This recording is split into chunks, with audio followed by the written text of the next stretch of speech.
Olá amigos, eu hoje tenho o prazer de voltar a ter comigo o professor João Paulo Oliveira e Costa. Já cá esteve há uns quantos anos, nem sequer quero contá-los. O professor João Paulo Oliveira e Costa é um dos mais prestigiados historiadores portugueses. Dedica-se especialmente ao período dos descobrimentos, da expansão portuguesa, mas ele hoje é muito mais do que isso. Ele hoje tem uma visão abrangente da história de Portugal e tem uma experiência. Durante 18 anos dirigiu um centro de estudos de humanidades, que é fundamentalmente de história, na Universidade Nova, em Lisboa. O professor João Paulo Oliveira Costa tem escrito já dezenas de livros, participou em congressos, fez conferências pelo mundo inteiro, andou a investigar por todos os sítios onde os portugueses andaram. Tem, como quase ninguém hoje, se calhar ele e o professor Luís Filipe Tomás são as pessoas que mais conhecem o chamado mundo que os portugueses criaram, por usar uma linguagem muito conservadora, antiga e ultrapassada, mas era uma frase até que se aplica aqui ao mundo que os portugueses abriram e com quem estabeleceram contatos. E o professor João Paulo Oliveira Costa veio aqui aos Estados Unidos, esteve na Brown a falar, e vamos tê-lo durante 2 programas, hoje e no nosso próximo programa. A conversa de hoje vai incidir sobre o seu mais recente livro, Portugal, uma história. Portugal na história, uma identidade. Portugal, uma história, uma identidade. Portugal na história, uma identidade. Em que o professor, vai ser ele a conversar, apresenta a sua visão sobre a história de Portugal, mas uma história não, como costuma ser, limitada ao retângulo, mas Portugal no seu relacionamento com o globo.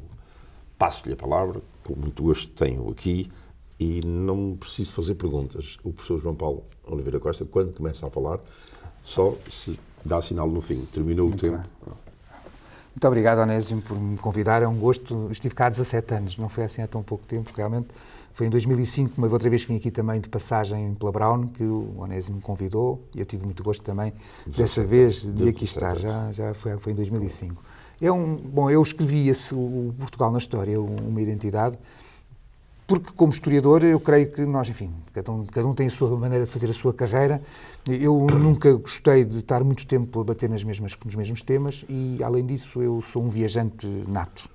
E juntando ao saber livresco a experiência da viagem e o gosto por perceber a minha identidade, achei que há uma altura em que eu tinha quase como obrigação perante as pessoas, como eu sou funcionário público, em Portugal as universidades são quase todas públicas e, portanto, eu tenho vivido toda a minha vida dos impostos dos meus concidadãos e isso dá-me algumas obrigações, do meu ponto de vista, éticas e morais, inclusive. E, portanto, sendo historiador que pensa o país, eu achei que devia transmitir esse pensamento de uma maneira sustentada, através de um livro. E por isso chamei-lhe Portugal na História e não História de Portugal. Eu talvez começar por explicar aqui. Uma história de Portugal é uma coisa mais técnica. Uma história de Portugal é uma narrativa em que se conta, grosso modo, os principais acontecimentos e procura-se um fio condutor para a evolução da história. Ora, esse modelo académico pressupõe que a narrativa é feita sistematicamente por pessoas muito especializadas nas diferentes épocas. Ou seja, uma história de Portugal clássica, hoje em dia, é feita essencialmente por equipas de historiadores. O que tem uma vantagem, que é, exatamente para cada período, a narrativa é muito focada. E é um especialista que fala. Mas, em contrapartida, a verdade é que não há uma ideia. Há narrativas que se sucedem umas às outras, mesmo que a equipa de investigadores tenha feito reuniões prévias, mesmo que essas equipas até tenham uma mesma visão ideológica do mundo, na verdade, cada pedaço é um pedaço. E, portanto, há uma sucessão de pedaços. Não há uma ideia. Aquilo que eu procurei foi dar a minha ideia. Tenho que correr o risco. Tenho que correr o risco de... Eu sou especialista, essencialmente, dos séculos XV e XVI, mas também, quando nós chegamos a uma certa altura das nossas vidas, em que temos um acumulado de conhecimento pela viagem e pela leitura, eu também, enquanto professor, eu entendo que, como professor universitário, se me derem um ano, eu dou qualquer disciplina de História. Tenho a obrigação de dar qualquer disciplina de História. Portanto, é uma questão de nós nos formarmos. Eu sou contra a ultra especialização, que na ciência significa que as pessoas sabem sobre a perna da mosca esquerda, mas não sabem sobre a perna da mosca direita, e que em História leva a que possamos dizer que uma pessoa, o senhor trabalhou o século XVI, não é especialista do século XV, como se isso fosse, do meu ponto de vista, isso não é possível. Diz-se que cada vez mais sabe mais e mais sobre menos e menos. Exatamente, e portanto, mas acho que tem que haver uma começação, e mesmo historiograficamente, nos últimos 10 anos, há um trend que está a mudar, e por todo o mundo académico estão a aparecer autores em que eu me quero associar, que estão a olhar outra vez, inclusive, para a história da humanidade, como um todo, e que são capazes de raciocinar e de elaborar um pensamento organizado e estruturado sobre o que é a evolução da humanidade. Ora, se isso pode fazer para a humanidade, e há bons livros sobre o assunto, eu creio que sobre o nosso país, ou sobre qualquer país, também se deve fazer.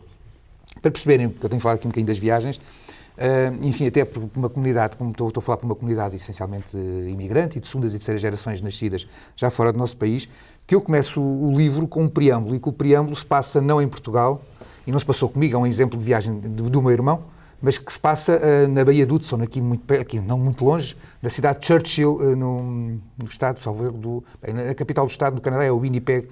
E, portanto, o meu irmão estava ainda... E por esse episódio é muito o que eu fui à procura. O meu irmão trabalhava em Londres, a certa altura, na Shell, e ele fazia férias em campos ecológicos. Ele aproveitava as férias para participar em programas de conhecimento da natureza que a própria empresa tinha. E uma das vezes foi observar os ursos polares para o norte do Canadá. Então saiu de Londres, num avião normalíssimo, aterrou em Toronto voou ainda num avião a jato para Winnipeg, e depois voou num avião a hélice até Churchill, já junto ao mar, na Baía de Hudson. Uma cidadezinha que não tinha sequer 1000 habitantes, em que pelo menos 600 eram nativos. Portanto, pessoas ainda das populações que estavam cá antes da chegada dos europeus. E andou lá a tirar fotografias, e depois viu uma bandeira, achou muita piada e tirou fotografias à bandeira. A pessoa se aproximou dele e falou-lhe em inglês a perguntar porque é que eu estava a tirar fotografias à bandeira. Ele disse que é a bandeira do meu país, a pessoa riu-se, também era do dele.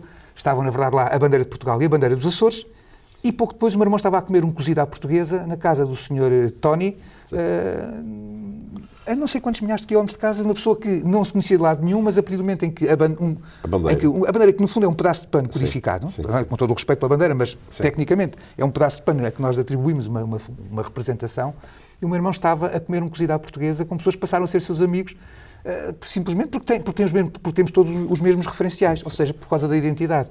Este é o ponto de partida do meu livro, é através deste pequeno episódio acontecido com o meu irmão, que eu achei delicioso quando ele me contou, evidentemente, e que eu guardei sempre, que tinha que o pôr em qualquer lado, porque era uma história extraordinária. O que é que eu fiz então depois? Como é um livro que procura pensar Portugal, tem duas partes. Bem, é escrito numa linguagem o mais acessível possível, portanto o livro não é um livro académico, é um livro em que eu tento estar em diálogo permanente com os leitores, e que dividi em duas partes. A primeira parte analisa os grandes comportamentos. Ou seja, não comecei pelo Viriato, nem comecei pelo Dom Afonso Henriques, comecei por deixar a sequência da história e olhar a pensar o que é que nos distingue, ou mais do que aquilo que nos distingue, o que é que nos caracteriza, que muitas das vezes caracteriza-nos a nós e a muitos outros povos. E, portanto, fui procurar, em primeiro lugar, a primeira distinção tem a ver com a geografia, inevitavelmente. É uma das coisas, e lá está, volta-se à viagem, nós achamos, e é verdade, enfim, os nossos espectadores, os que têm origens, muitos têm origens nas ilhas, não é? Mas mesmo assim, aqueles que têm origem no continente, ou mesmo os das ilhas, mas depois também visitam o continente, percebem que quando vamos de carro até a Espanha, seja pela Galiza, seja pela Andaluzia, portanto, virado com o Alentejo e o Algarve, pelas Beiras, com a Extremadura espanhola, ou pelo Minho e Trás-os-Montes com a Galiza, na verdade, em regra, quando nós atravessamos a fronteira, o coberto vegetal é o mesmo, as rochas são as mesmas, as pessoas são muito parecidas, embora já comem uma hora diferente, mas de resto são muito parecidas, e portanto não se sente, no momento da travessia da fronteira, não se sente a diferença. Mas a verdade é que há uma diferença significativa se nós olharmos de uma outra perspectiva, que é olharmos para o relevo.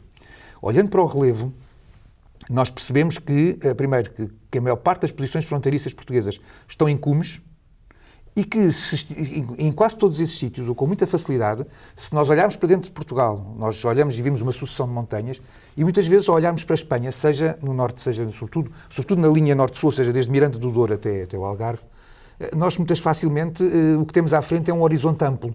O exemplo melhor é Elvas, mas ao pé de Frei Espada à Cinta é o mesmo, ou mesmo quando não se vê tão bem, eu uma vez estava em Chaves, e de Chaves fui até Monte Alegre, por estradas portuguesas, e a curva e contra curva, porque é uma estrada de montanha. Depois descia a Galiza e para voltar até Chaves pela Galiza tinha retas de mais de 5 km. Ora, se tenho reta é porque já estou num terreno plano. E isto acontece um pouco por todo lado. E, portanto, a primeira coisa que eu percebi foi perceber que há um Ocidente Peninsular. Os romanos já distinguiram um Ocidente Peninsular, criando 2 províncias específicas, a Galécia e a Lusitânia. E, na verdade, Portugal é, do ponto de vista geopolítico, Portugal é a parte do Ocidente Peninsular que é defensável. Poderia ter sido defendida toda, poderia, mas era mais complicado porque há muitas montanhas que entram muito para o interior da Espanha e, portanto, depois o movimento de pinças de qualquer outro povo poderia dificultar. E, portanto, as montanhas, não é por acaso que as nossas lendas fundacionais se relacionam com povos de montanha, porque relacionam-se com o Viriato como um pastor da Serra da Estrela. De facto, a Serra da Estrela é a primeira barreira natural forte a quem vem do Mediterrâneo, porque as primeiras invasões da Península Ibérica, dos cartagineses e dos romanos, fazem-se por desembarques na costa mediterrânica da Hispânia, e a Serra da Estrela tanto foi difícil para os romanos, como foi, por exemplo, difícil muito mais tarde para os cristãos, porque também a verdade é que Portugal não, ainda o rei de Leão, o bisavô de Dom Afonso Henriques, Fernando Magno, conquista Coimbra em 1064, e quando conquista Coimbra, conquista todo o Vale do Mondego, incluindo-se a Ceia, por exemplo, Ceia, Gouveia, portanto aquela linha, Solarico da Beira, mas a Covilhã, que está do outro lado da Serra da Estrela, só foi ocupada 120 anos depois. E, portanto, esta ideia da barreira é uma barreira que funcionou durante várias vezes. Portanto, eu procurei perceber o território, e o território é um território que tem esta característica, é um território montanhoso, como não tenho tempo a falar de tudo, só para ter uma noção. Por isso é que Portugal foi poucas vezes invadido. Por deste lado há uma coisa que muitas pessoas não conhecem, mas é chamada Guerra Fantástica. Foi em 1762 que Portugal foi arrastado para a Guerra dos 7 Anos, a Espanha está do lado contrário, e a Espanha invade o norte de Portugal com um exército de 40 mil homens. Entraram por trás dos montes, andaram por ali, não houve nenhuma batalha campal e quando retiraram só tinham 20 mil. Os outros foram todos mortos 1 a 1 pelos chamados paisanos. É a primeira guerra de guerrilha do mundo, é feita nas montanhas de trás dos montes.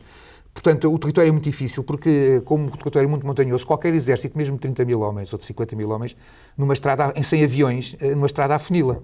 E, portanto, os 30 mil, na verdade, a combater são só 5 ou 6, porque os outros estão todos na fila para combaterem a seguir.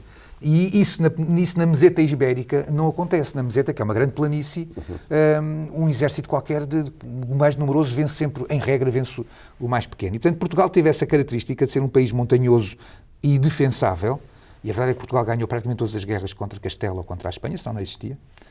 E, além disso, Portugal acrescentou, desde o princípio, aquilo que faltou, quer aos lusitanos, quer aos suevos, que é o mar. E Portugal, desde o princípio da sua existência enquanto Estado independente, é um Estado marítimo. A prova disso é que a conquista de Lisboa, que é um elemento fundamental para a consolidação do empreendimento lançado por Dom Afonso Henriques, a conquista de Lisboa faz-se com a hoste portuguesa, em articulação com armadas de cruzados, uns que iam a caminho da Terra Santa, os ingleses, mas outros que foram recrutados especificamente por Dom João Peculiar, que era o arcebispo de Braga, flamengos e alemães, para virem combater especificamente em Lisboa. E, portanto, a verdade é que a cidade de Lisboa, Portugal não é Lisboa e o resto é paisagem, e eu não perfilho disso, sou lisboeta, mas não perfilho dessa ideia, mas não tenho dúvidas nenhumas que, historicamente, a chave para que Portugal seja útil no concerto das nações europeias como um Estado independente, em grande medida é o Porto de Lisboa. Nem é Lisboa, é o estuário do Tejo. O estuário do Tejo é que é a questão essencial que distingue Portugal da Espanha e que torna Portugal atrativo a um mundo internacional como uma peça separada do resto da Península Ibérica. Já viram que nós precisávamos não de 2 programas com o professor João Paulo Oliveira Costa da Universidade Nova de Lisboa, precisávamos de uma série grande, porque ainda estamos no início. Vamos voltar daqui a breves instantes para a segunda parte desta magnífica conversa. Fica connosco, até daqui a pouco.